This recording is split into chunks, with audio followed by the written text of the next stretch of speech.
Sejam bem-vindos ao Gente de Expressão. Nos estúdios estão aqui hoje reunidos o Adonai Arruda, o Carlos Miura, e nós vamos trazer para vocês um pouco sobre o que é ser empreendedorismo. Isso mesmo, empreender, saber o que fazer, e nós, enquanto gerações, sejam elas mais novas, medianas ou mais velhas, nós vamos saber, então, através dos nossos entrevistados, curiosidades de como eles chegaram lá. Miura, um prazer estar aí com você nos nossos estúdios e ter hoje o nosso convidado especial, o Adonai Arruda. Prazer é todo meu e eu fico muito feliz de estar com esse ícone aqui, que não é somente um empreendedor, mas foi um idealista. Uma curiosidade, você sabia que ele foi um dos gestores mais jovens como gestor comercial? Você sabia disso? Eu não sabia. Ele assumiu cedo a posição de empreendedor já. Pois é. Adonai, fique à vontade. Hoje nós temos aí um curto espaço onde você vai dizer sobre essa experiência de estar aqui nos nossos estúdios. Sabemos que você tem muitos compromissos, né? E já é um convite meu e do Miura para que você venha depois abrilhantar, trazer informações, e também todos os teus amigos são convidados aqui do Gente Expressão. Bom, inicialmente uma alegria estar aqui com dois jovens com uma carreira já sedimentada e com um futuro brilhante pela frente. A gente debater a respeito de empreendedorismo, de carreiras, é algo que sempre nos atrai de maneira muito significativa. E quero parabenizá-los inclusive pela escolha do nome do programa, né? Porque a palavra expressão, ela tem várias conotações dentro desse nosso rico vocabulário português, mas ela é uma palavra muito forte. E dentro disso, eu tenho certeza absoluta que o programa já nasce com pés no chão e já nasce com uma grande chance de se ancorar e se transformar aí num programa que realmente vai trazer o interesse dos ouvintes. Donai, deixa eu fazer uma pergunta para você e até uma outra curiosidade. E essa pergunta que eu vou te fazer, ela está baseada na sua história de vida. Mas antes de falar da história da sua vida, tira uma curiosidade nossa. Quantos funcionários você chegou a ter na sua vida? No topo da empresa, que inclusive nós chegamos a ser o 14º maior empregador do estado do Paraná, ele superava a casa de 7.500 funcionários. 7.500. E quando eu falo curiosidade e história de vida, eu quero citar um momento do início de tudo. Quem era o seu financeiro lá atrás? Quem andou sempre acompanhando as finanças foi minha esposa, ela que sempre conduziu as coisas da empresa, porque o olho aguçado da mulher, ele é fundamental dentro do mundo dos negócios. É isso que eu falei, é a essência da vida. Empreendedorismo, que eu entendo, começa assim, é uma centelha, é uma fagulha ali pequenininha que você vai semeando e se torna ao ponto de chegar a 14º empregador do estado do Paraná. E agora vem uma outra curiosidade. Você sabia que você foi meu ícone? E aliás, é meu ícone de exemplo até hoje. Eu me recordo quando eu visitei sua empresa, lá em 2000 e pouquinho, você estava com mais de 6.000 funcionários, mas você tinha uma equipe de RH muito enxuta. Mas muito enxuta, que aquilo quando eu entrei, eu fiquei abismado. Eu vi poucas vezes isso acontecer, muito mais em multinacionais, muito mais em grandes corporações, mas eu vi poucas vezes ser tão enxuta como você tinha, com mais de 6.000 funcionários naquela época. E até hoje eu uso isso como exemplo para nossas empresas, porque eu não consigo entender muitos empreendedores hoje em dia querer ter 10 funcionários, mas querer ter 5 gestores, querer ter 3 RHs, querer ter 3 não sei o quê. Eu não consigo entender isso. É muito cacique para pouco índio, né? Como diria o ditado, né? Mas... Na realidade, a cada dia que o mundo dos negócios evolui, cabe menos espaço para o amadorismo. O que acontece? Muitas empresas, elas buscam entender que economia é pagar pouco ou não dar a devida condições do aprimoramento profissional ao seu colaborador. Hoje a gente até tem algumas palestras que a gente faz e eu procuro muito parametrizar aonde está o homem e aonde está a máquina.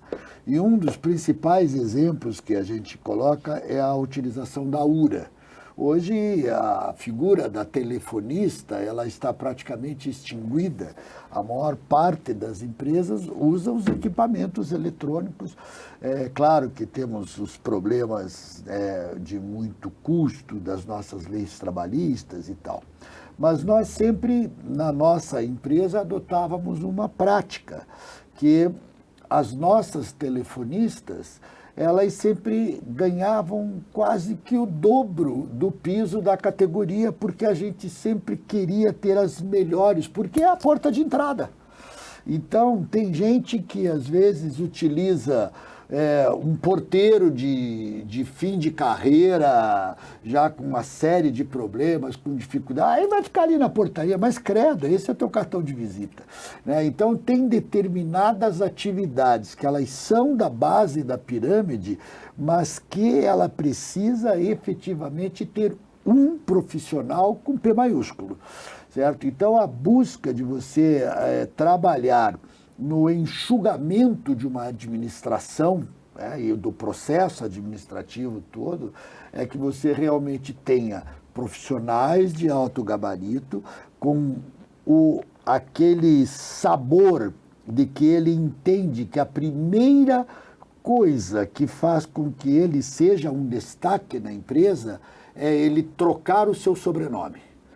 Então, o que acontece? Não é mais o Adonai Arruda, é o Adonai da Serra Verde, é o Adonai da empresa X. Não é mais o João, é o João lá da Ford, da Bosch, enfim, certo? Então, ele tem que incorporar a sua empresa e a hora que ele passa a ter essa identidade, esse é aquele cara que você tem que realmente abraçar, tomar carinho, tomar cuidado e entender que ele incorporou o espírito de dono. E em cima desse sentimento é que realmente ele consegue evoluir e te ajudar a crescer. Porque não tem atividade que você possa fazê-lo sozinho.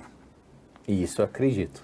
Carlos, Adonai, ele tem um tempo precioso, o Adonai, e isso vai ficar, acho que como uma marca inicial do nosso programa, num gostinho de quero mais.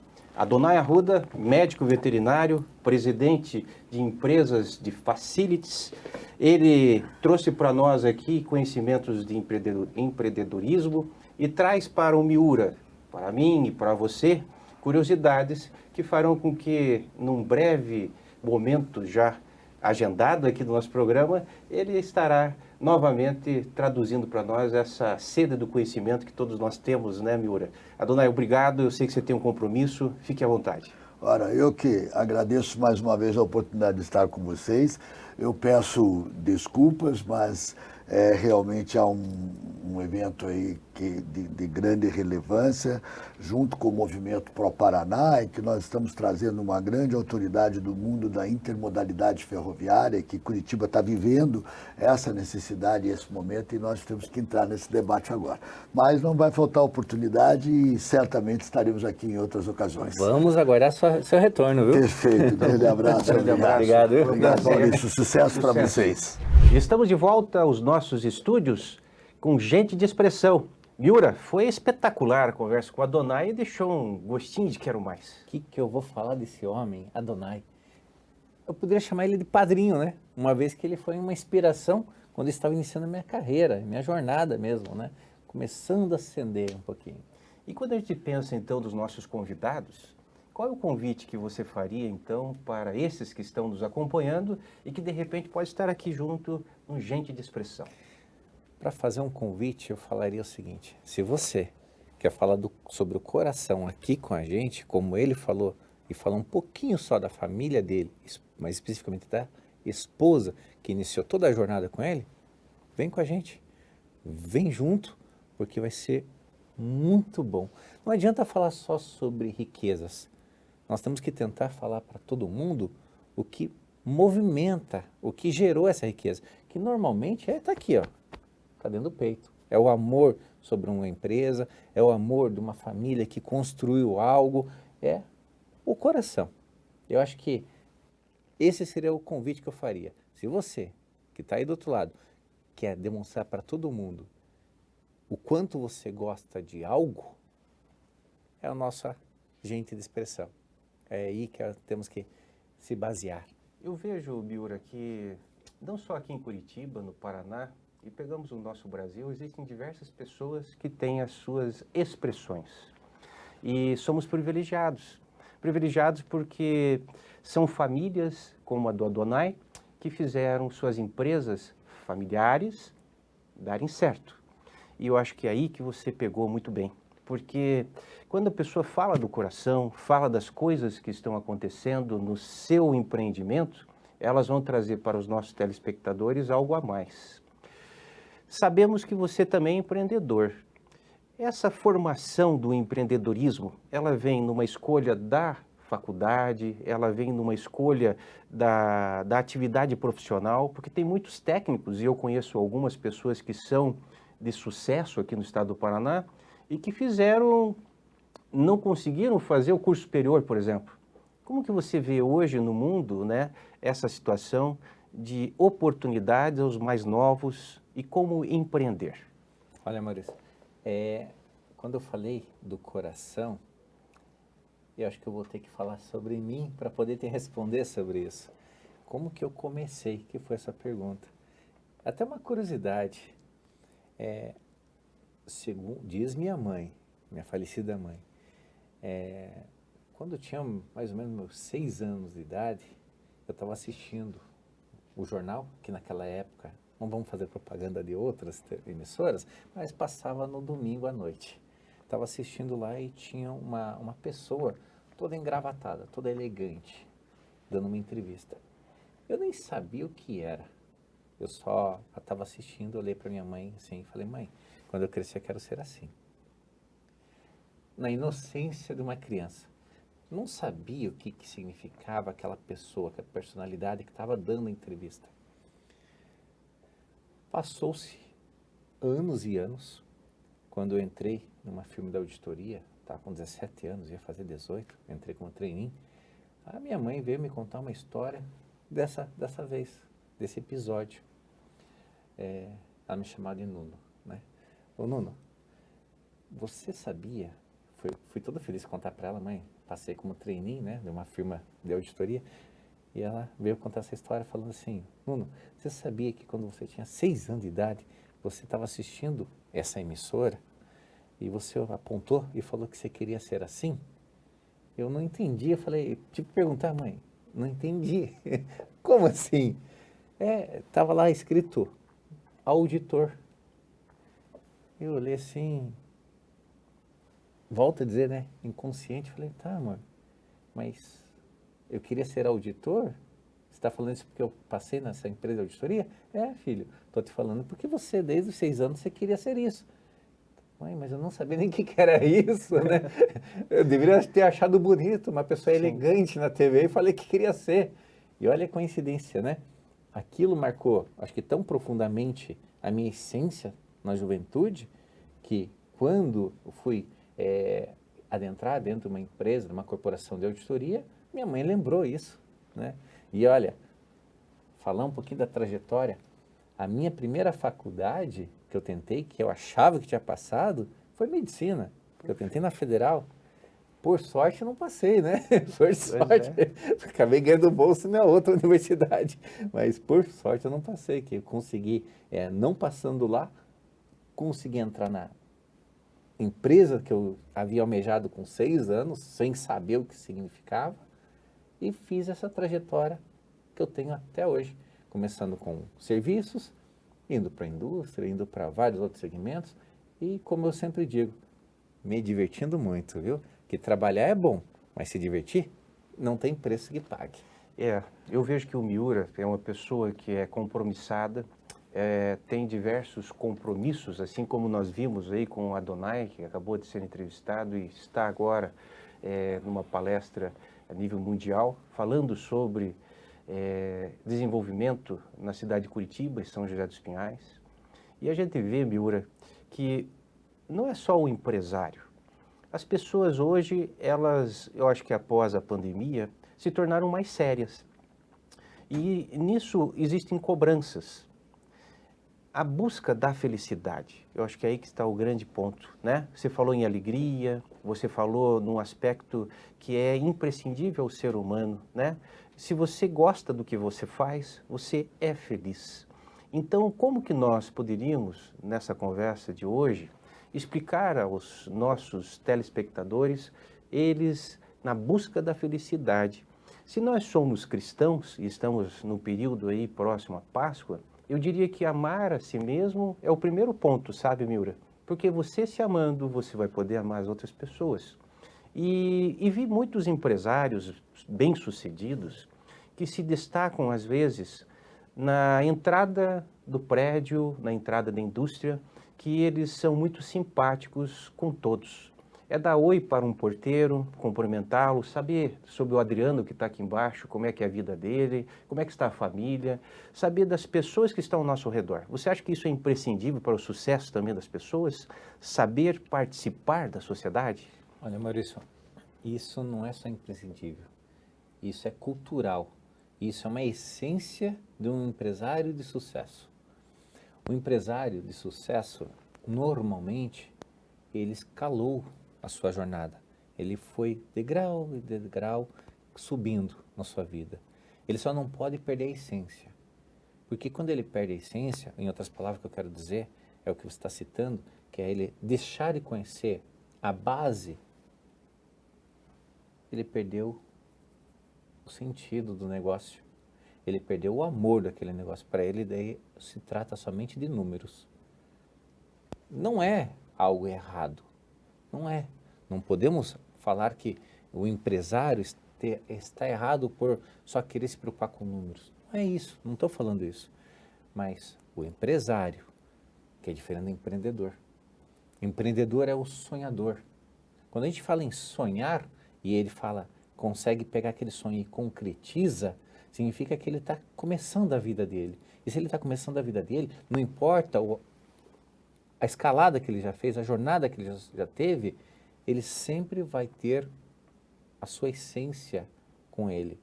Se ele é uma pessoa boa, se é uma pessoa ruim, não estamos entrando nem no mérito, mas a essência dele era de lá atrás ser um operário, ser um porteiro, ser um limpador, estar ali dentro com todo mundo, fazer parte de um conjunto e não ser a exceção do conjunto.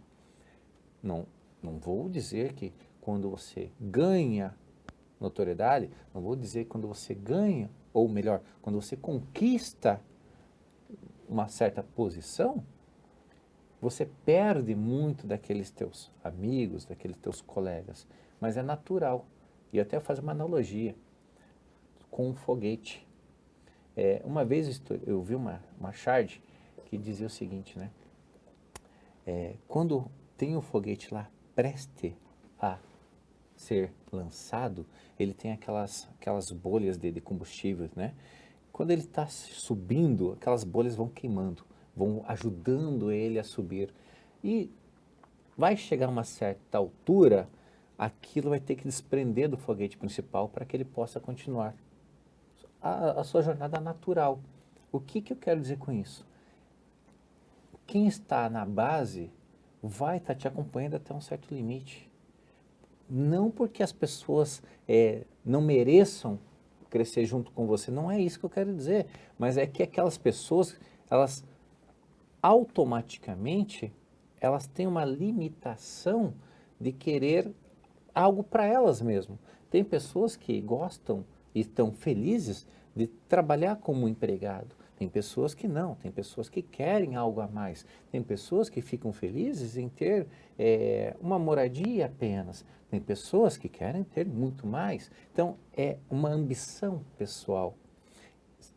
Imaginemos que esses propulsores de foguete são aquelas pessoas, então, que a ambição delas é menor do que a do outro, que é totalmente natural. Cada ser humano é distinto. Então, vai só até uma altura, vai ajudar você até uma altura, e você vai ter que voar sozinho, é natural. Por isso que grande parte dos empresários sofrem da solidão. E quando eu falo sofrem da solidão, não estou falando de sentimento agora, estou falando de que as pessoas que o cercam de uma maneira para que ajude a impulsionar, mas ele, internamente, ele se sente muito solitário, se sente muito só. E isso não é ruim, isso pelo contrário. O empreendedor, o empresário, o ser humano em si, se ele tem esse sentimento de se sentir bem, se sentir confortável sozinho, esse cara, eu vou dizer para você, esse cara tem uma grande tendência de ter sucesso. Porque se você não consegue viver sozinho, como é que você vai conseguir viver com alguém do seu lado? Ou com outras pessoas? Eu vejo que muitas pessoas estão hoje se preparando para aprender algo diferente. A meditação, né, yoga, refletir. E se nós estamos sozinhos, ou seja, a gente vem sozinho, Miura, a gente vai sozinho. E quando você fala da solidão, eu vejo em diversos segmentos da sociedade e que isso tem que ser visto com sabedoria. Nas palavras do Miura, todos nós acho que ficamos muito curiosos, porque a ambição do empreendedor, ela pode ter limites. E aqui eu gostaria de saber, Miura, quando a gente entra num projeto de vida, a gente pode, talvez por ser inexperiente, não entender qual que vai ser a trajetória e a gente não sabe qual é o fim desse trajeto, desse projeto. Quando a gente vai ficando um pouco mais velho, as experiências vêm, a gente vai de repente entendendo esse processo. É como eu, advogado, entender que numa situação criminal existe um inquérito policial, depois existe uma ação penal e depois vai ter uma sentença que vai poder ser ainda discutida no tribunal. Isso é experiência de vida. Ao empresário, ao empreendedor, como é que funciona esse pensamento? Ele é uma ambição desenfreada, ou seja, o céu é o meu limite e não tem limite? Como é que você vê, até mesmo para que os jovens que estão nos assistindo, eles tenham assim, na figura do Miura, né, uma mentoria, vamos dizer assim, para dizer, olha, faça isso, faça aquilo, errar é humano. O que a gente poderia dizer para eles? A tua última frase foi perfeita. Errar é humano. Persistir o erro, aí não vou nem falar o nome do animal porque eu vou estar ofendendo ele, tá? Mas depende de cada um. Aquilo que eu comentei, cada ser humano é diferente do outro. A ambição vai até aquele momento que você se sente confortável consigo mesmo. Não é que o empresário não tem limites, não é isso. Tem empresários que querem, ou sempre pensaram, mentalizaram, que querem ter um funcionário. Como tem aqueles que querem ter 10, como tem aqueles que não param para pensar quantos funcionários vão ter. Sabe o que eles pensam normalmente? Quantas famílias mais eles vão estar ajudando. Então, assim, quanto mais, melhor, porque ele não é funcionário. É alguém que ele está ajudando, alguém que ele está colaborando. Esse é um pensamento muito próximo do que eu mesmo tenho para com meus próprios negócios. Então, assim, eu não penso em comprar uma empresa ou vender uma empresa porque eu gosto daquele segmento ou porque eu não gosto. Eu penso em ter aquele segmento para que aquilo faça parte do nosso grupo e que a gente consiga estar se ajudando. Ou, melhor, ajudando todo mundo que está lá dentro. Vamos dizer assim, um meio ambiente que a gente vai criando e fazendo com que ele flore, né, saia frutos dali. Agora, uma coisa que eu não posso deixar de citar também, né? Quando a gente fala que tem empresários que não têm ambição nenhuma, ou melhor, né, não tem limite nenhum, aí volta naquele comentário que eu falei. O cara não é mais coração, o cara só quer ver números. E se a pessoa não só quer ver números, aí a vida não faz mais sentido, porque ele não consegue mais aproveitar. Não importa se ele bebe o melhor vinho, não importa se ele bebe o melhor whisky, não importa se ele fuma o melhor charuto, nada mais dá prazer. Note que com essas pessoas que só pensam nisso, elas vivem cercadas de festas, festas, festas, festas. E nada consegue suprir uma certa necessidade que aquele ser humano tem. Agora, quer ver o contrário? Vamos citar os maiores bilionários do nosso planeta. Os que já se foram, que existem. Pense em um deles. E lembre como é que eles vivem. Dono aí da Microsoft, não vou falar nomes. Dono da Facebook, como é que eles vivem? O próprio dono da Tesla, como é que eles vivem? Como é que a gente vê eles? Eles não estão preocupados com roupa de marcas, eles não estão preocupados com estar no glamour. Não, eles estão preocupados com a essência. Por isso que eu falo, o empreendedor, ele é o coração do negócio, da máquina para fazer. Porque tudo que ele faz porque ele idealizou, porque ele sonhou, porque ele almejou ter aquilo, não só para benefício próprio. Claro, não podemos ser hipócritas e falar que o empresário, o empreendedor não quer um benefício próprio. Claro que ele quer. Ele também quer colher os seus frutos. Mas ele vê como um todo. Ele não vê só um pedacinho. Aquele velho ditado, né? O que você enxerga? O copo está meio vazio ou meio cheio? O empreendedor adora acreditar que está meio cheio. Não está meio vazio. Então ele gosta de ver positivamente as coisas. Pegando esse lado, né, de que o empresário ele tem que pensar positivamente, existem situações que são do mercado, situações que acabam como uma pandemia trazendo desafios ao empresário. E também nisso com certeza reside a preocupação de todos na sobrevivência, né? Quando a gente fala de empresários que estão compromissados com o seu time, dentro desse ecossistema que você falou, eu vejo que muitos sofreram, né? Porque tiveram que fechar os seus estabelecimentos, tiveram que migrar para outros segmentos. E aí vem uma pergunta, Miura, como que um empreendedor, seja ele pequeno, médio ou grande, ele vai analisar o risco do negócio? Porque o que eu vejo é que tem muitos grandes empresários e que têm grandes dívidas, seja com o Estado, seja com a União, dívidas às vezes de empréstimos volumosos. Como é que faz essa metragem? Vamos dizer assim, eu quero calcular aqui o risco, né? Porque nós brasileiros, nós temos sempre uma boa vontade assim de entender que eu, se for empreender hoje, eu já posso ter um resultado já no segundo mês. E de repente eu não tenho conhecimentos de cálculos, eu não sei a parte contábil e acho que estou ganhando quando na verdade estou até no prejuízo. Como é que funciona isso na cabeça do empresário, Biro? Aí é uma boa pergunta.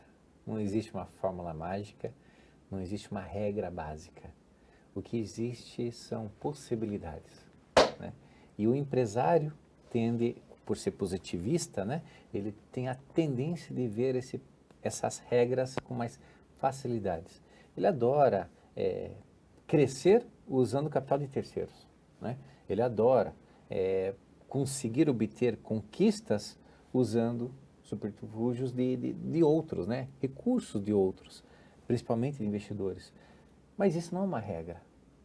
Se a gente lembrar um pouquinho da história, década de 70, década de 80, a cabeça daquele pequeno empreendedor que tinha a bodega, que tinha a mercearia, que fazia anotação no caderninho, né?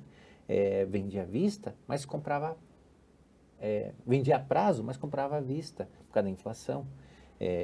Década de 90, quando veio aquela enxurrada de inflação, no início, isso era muito comum. O empreendedor, ele gostava só de se capitalizar com aquele recurso que ele tinha no bolso. Ele não gostava de buscar dinheiro de fora. O empreendedor, o empresário não. O empresário era mais arrojado. O empresário sempre gostou de trabalhar com capital de terceiros. É bem difícil uma grande corporação, uma grande empresa trabalhar com recursos próprios. É muito difícil isso acontecer, muito mesmo.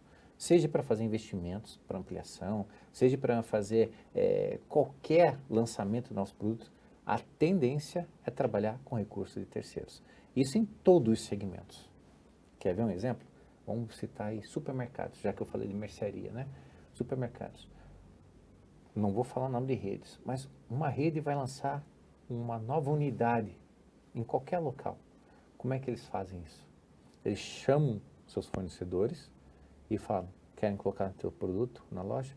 A primeira compra da loja é você que dá. Como se fosse um enxoval, né, Milton? É exatamente a palavra que eles denominam, enxoval. Farmácias, é a mesma coisa. Postos de gasolina, é a mesma coisa. Indústria, eu quero abrir uma nova indústria. Qual que é o primeiro pensamento de grandes corporações? Quem vai me dar o terreno? Aliás, aonde vão me dar o terreno? Quais são os incentivos fiscais? Exatamente. Segunda pergunta, quais são incentivos fiscais? Eles têm a tendência de falar sempre quais são incentivos como a primeira. Não é o que acontece no dia a dia. Eles primeiro querem saber aonde onde vai ser bom para eles, e aí eles vão ver o incentivo daquela região, daquele local. Então, e aí se não tem incentivo adequado, já chegam lá perguntando, eu tenho intenção de vir aqui, o que você me ajuda? Como você me ajuda? E aí, você entende a diferença do empreendedor e do empresário? Com certeza. Volto a repetir, não é regra isso. Já vi acontecer de grandes empresas optarem por se ter investimentos internos. Já vi isso acontecer, mas não é regra. Tá? Eu vejo que muitas histórias, elas foram contadas para nós dos bancos escolares, e uma delas foi muito interessante, Miura. Diz que um jovem chega então numa oficina mecânica e vai conversar com o dono da oficina. Chegando lá, ele entrega o currículo dele, que tinha um clips. O dono daquela mecânica tira o clips, coloca na mesa e conversa com o jovem e pergunta para ele de forma natural, o que o senhor pretende na minha empresa? E ele fala, olha, vendo aqui que o senhor tem, né, tecnologias de ponta e tudo, eu gostaria de ser o dono da tua empresa um dia. E o dono deu uma risada, achou interessante a conversa com o jovem e, ao se despedir, o dono da empresa, então, ao retirar ali, então, aquele clipe que chamou a atenção do jovem, o jovem falou assim, se o senhor não tiver nenhum problema, eu gostaria de levar o meu clips. Daí o dono da empresa olhou e falou assim, olha, meu jovem, se o senhor dá uma importância tão grande para o teu clips, com certeza o senhor vai dar importância para a minha empresa, o senhor vai lá no Recursos Humanos, eu vou lhe contratar. Esse era em Ford. E foi ele, Miura, que revolucionou toda a parte de logística, dono da Ford, né, toda essa indústria automobilística e que faz hoje a diferença na vida de todos nós. Com certeza, né, todos nós temos insights. Temos, às vezes, né, preocupação da nossa missão de vida. E isso daí para os nossos filhos, que a gente se preocupa na formação dele, a gente fala assim, puxa, mas o que poderia se fazer hoje que seria útil para a sociedade? E com certeza todos nós não devemos ter tanta influência ao ponto de mudar todo o rumo da vida dos nossos filhos. Porque como vocês ouviram e assistiram aqui, o Miura seria um grande médico, mas ele se tornou um grande empreendedor. E isso tudo faz parte, assim, da gente, na programação que estamos aqui, de trazer gente de expressão, e dizer um pouco de nós também.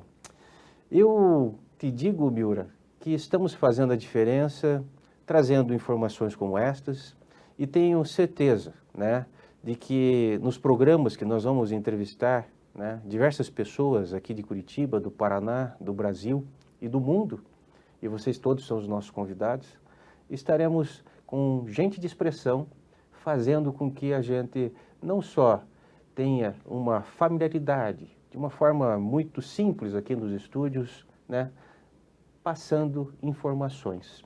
Eu sei que todos vocês estão ávidos por conhecimento. E esse conhecimento, Miura, na idade que nós dois nos encontramos, eu acho que ela vem das pessoas mais velhas, das crianças, do povo em si. E aqui eu entraria na parte cultural que você acabou falando para nós, que é uma questão do empreendedorismo ser cultura. Você vem de origem japonesa. Sim. Me diga, aos japoneses, né, que estão hoje já familiarizados com a cultura brasileira, que aqui é uma mistura mais linda que possa existir em qualquer lugar do mundo, e que a gente que viaja, a gente sabe disso, nós somos alegres, felizes. Você vê que a cultura japonesa, ela trouxe assim, dentro do lado empreendedor, de empresário, algo diferente. Segundo o que me contaram, era assim, se você fizer um negócio com um japonês, e ele tiver o pai dele vivo, então é muito certo que não vai dar certo. Por quê? Porque o pai, ele vai no final de semana conversar com o filho, eles vão discutir, e dentro da sabedoria do mais velho, ele vai talvez falar que o negócio pode ser feito mais para frente. Você acha que isso aí tem razão mesmo? As culturas, elas são diferentes? O que você pode dizer sobre essa questão cultural? Sobre isso, eu vou ter que fazer um comentário. O japonês, não tenho dúvida. Normalmente as pessoas sempre me satirizam, né? Eu pechincho muito. Cara, vou comprar uma máquina do pechincho, eu vou comprar um objeto, eu pechincho. Não importa, eu pechincho. Sempre me falam, pô, tu é japonês ou é judeu? Aí fica a dica.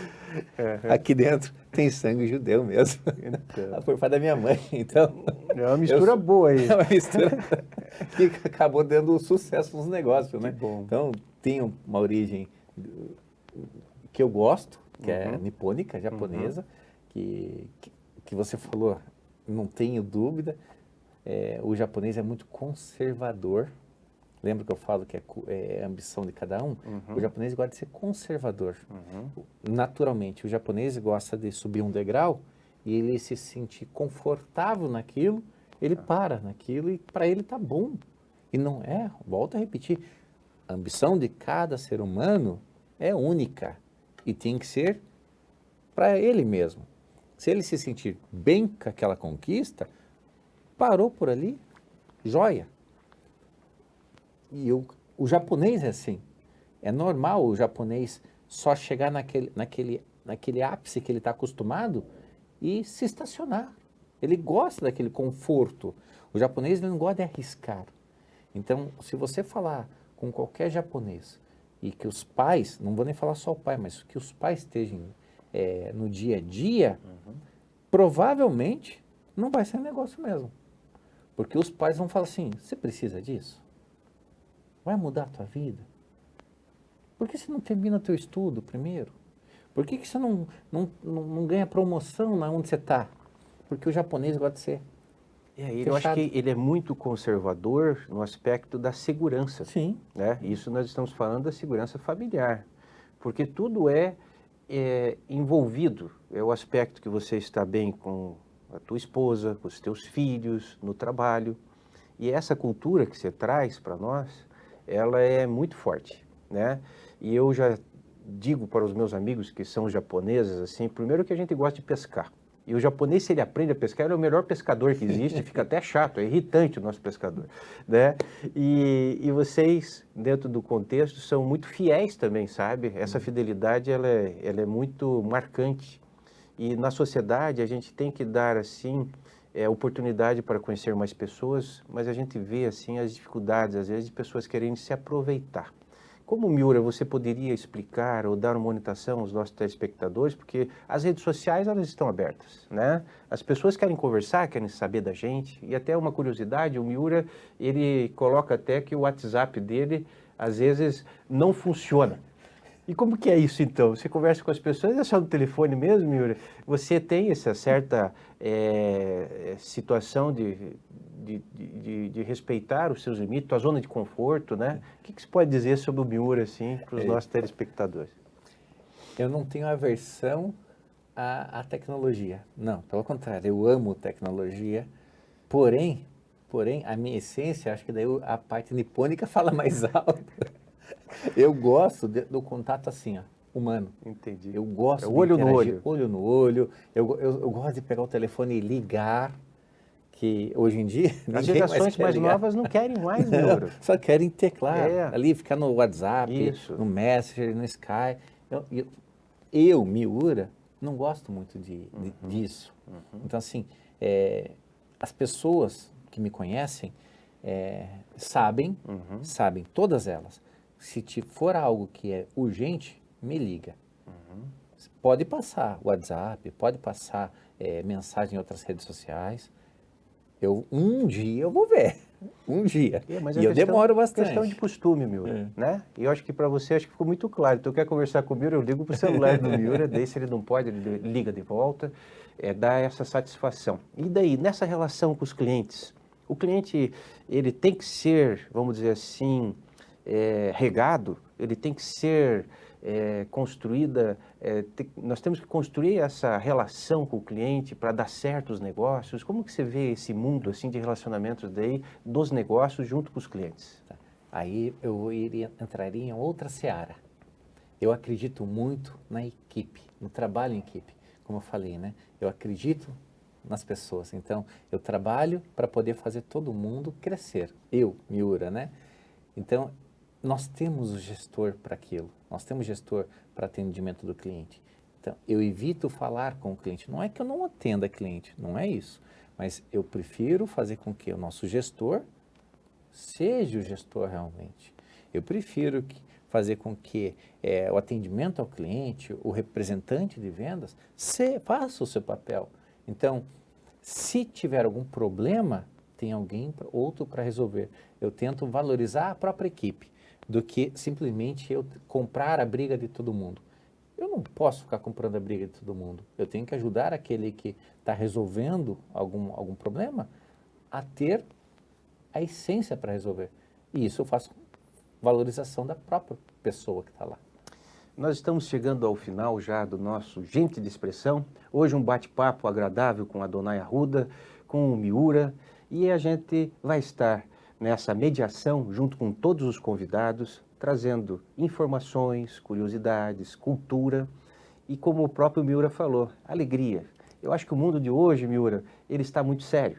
E programas como esse vão fazer com que as pessoas possam ter oportunidade de ter um pouco mais de felicidade. Obrigado. Gostaria que você deixasse aqui um recado também para os nossos telespectadores.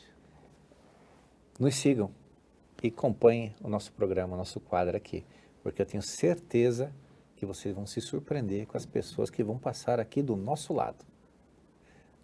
Maurício, muito obrigado. Eu que agradeço. Estamos juntos aí. Sucesso para nós aí. Um Sucesso grande pra abraço. Valeu! Abraço.